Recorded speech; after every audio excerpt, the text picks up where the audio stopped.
جب لوگوں کے اعمال بگڑتے ہیں تو اللہ تعالیٰ حالات کو بھی برباد کرتا ہے اور آخرت کو بھی برباد کرتا ہے۔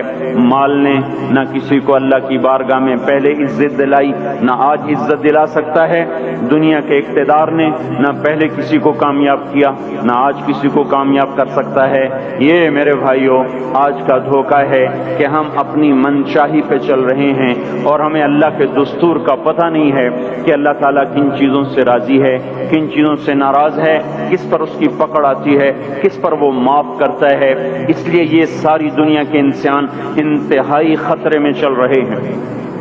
کہ یہ وہ سارے اعمال جن پر اللہ تعالیٰ ناراض ہوتا ہے وہ پورے فیصل آباد میں ہیں، ہر محلے میں ہیں، ہر بازار میں ہیں، پورے پاکستان میں ہیں، پوری دنیا میں ہیں، پورے بر اعظم میں پھیلی ہوئی انسانیت آج للکار رہی ہے اللہ کو۔ کبیرہ گناہوں کے ساتھ زمین کو بھر دیا ہے۔ ظہر الفساد فی البر والبحر بما کسبت ایدی الناس، اور اللہ اپنی سنت قرآن کے ذریعے سے بتاتا ہے کہ جب تم جیسی قوموں نے جب تمہارے جیسے اعمال اختیار کیے تو یہ سنو، ایک قوم تم سے پہلے آئی نوح علیہ السلام کی، جنہوں نے زمین کو کفر سے بھر دیا، الٹا میرے نبی سے کہنے لگے فاتنا بما تعدنا ان کنت من الصادقین، وہ عذاب لاؤ جس سے تم ہمیں ڈراتے تھے، اور وہ عذاب لاؤ جس کا تم نے وعدہ کیا ہوا ہے۔ پھر ہمارا وہ دن آیا، ففتحنا ابواب السماء بماء منہمر وفجرنا الارض عیونا فالتقى الماء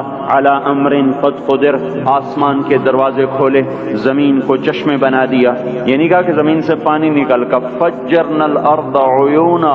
ہم نے پوری زمین کو چشمے بنا دیا، روئیں روئیں سے پانی ابلنے لگا، اور آسمان سے پانی گرا، زمین سے پانی نکلا، اور ساری کائنات میں وہ پانی پھیلا۔ ایک تفسیر میں نے پڑھا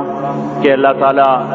کہ اگر اللہ تعالیٰ اس دن کسی پہ رحم کرتا تو ایک عورت پہ رحم کرتا جو بچے کو لے کے بھاگ رہی تھی کہ کوئی جائے پناہ ملے اور میں بچ جاؤں، اور وہ بھاگتے بھاگتے ایک اونچے پہاڑ پہ چڑھی جس سے اونچا پہاڑ کوئی نہیں تھا، پیچھے سے پانی آیا، اس نے پہاڑ کو جو ڈبویا، پھر اس کے پاؤں پر چڑھا، پھر اس کے سینے پر آیا تو اس نے بچے کو اوپر کر لیا، پھر اس کی گردن تک آیا تو اس نے بچے کو یوں اپنے سر سے اوپر کر لیا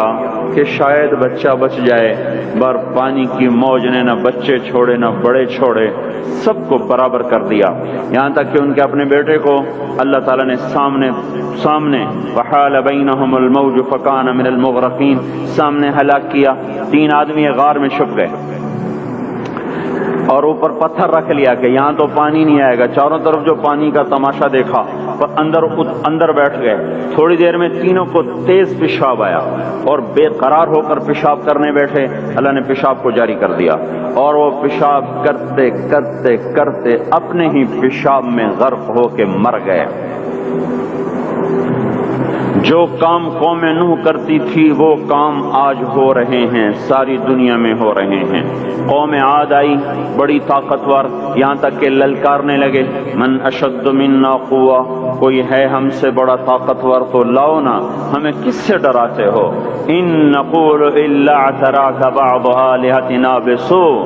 ہمارے خداؤں نے تیری عقل خراب کر دی ہے، ہم سے تو بڑا کوئی طاقتور نہیں ہے۔ تو اللہ تعالیٰ نے فرمایا اولم یرو ان الذی خلقہم هو اشد منہم قوہ، اے ہود انہیں بتاؤ جس نے تمہیں پیدا کیا ہے وہ تم سے زیادہ طاقتور ہے۔ تو جب اللہ تعالیٰ کی طرف سے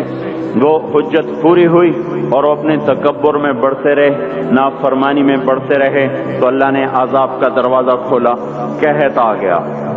انسان ایسے بھوکے، اور وہ انسان ہماری طرح تو تھے نہیں، 40 ہاتھ قد ہوتا تھا،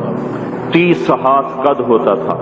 800 سال 900 سال عمر ہوتی تھی، نہ بوڑھے ہوتے تھے، نہ بیمار ہوتے تھے، نہ دانت ٹوٹے، نہ کمزور ہو، نہ نظر کمزور ہو، جوان تندرست توانا، صرف موت آتی تھی، اس کے علاوہ کچھ نہیں ہوتا تھا انہیں۔ اب ان کے بھوک بھی زیادہ، وہ اپنی ضرورتوں کا غلہ بھی کھا گئے، پھر جہاں حلال بھی کھا گئے، پھر کتے بھی کھا گئے، بلے بھی کھا گئے، چوہے بھی کھا گئے، جو چیز ہاتھ میں آئی سانپ بھی کھا گئے، ہر چیز کھا گئے، پر نہ بارش کا قطرہ گرا نہ زمین کا دانہ پھوٹا، یہاں کے درخت توڑ توڑ کے ان کے پتے چبا گئے، قحط دور نہ ہوا۔ تو پھر انہوں نے ایک وفد بھیجا، بیت اللہ بھیجا کہ ہمیں بارش دو۔ وہ جب مصیبت آتی تو اوپر والے کو پکارتے تھے، جب وہ کام کر دیتا تھا پھر سرکش ہو جاتے تھے، پھر انہی پتھروں کو پوچھتے تھے۔ تو اللہ تعالیٰ نے 3 بادل سامنے کیے، آواز آئی ان میں سے ایک کا انتخاب کرو، ایک سفید، ایک سرخ، ایک کالا۔ تو آپس میں کہنے لگے سفید تو خالی ہوتا ہے، سرخ میں ہوا ہوتی ہے، کالے میں پانی ہوتا ہے۔ ان کا یہ پانی، یہ کالا چاہیے، یہ کالا چاہیے۔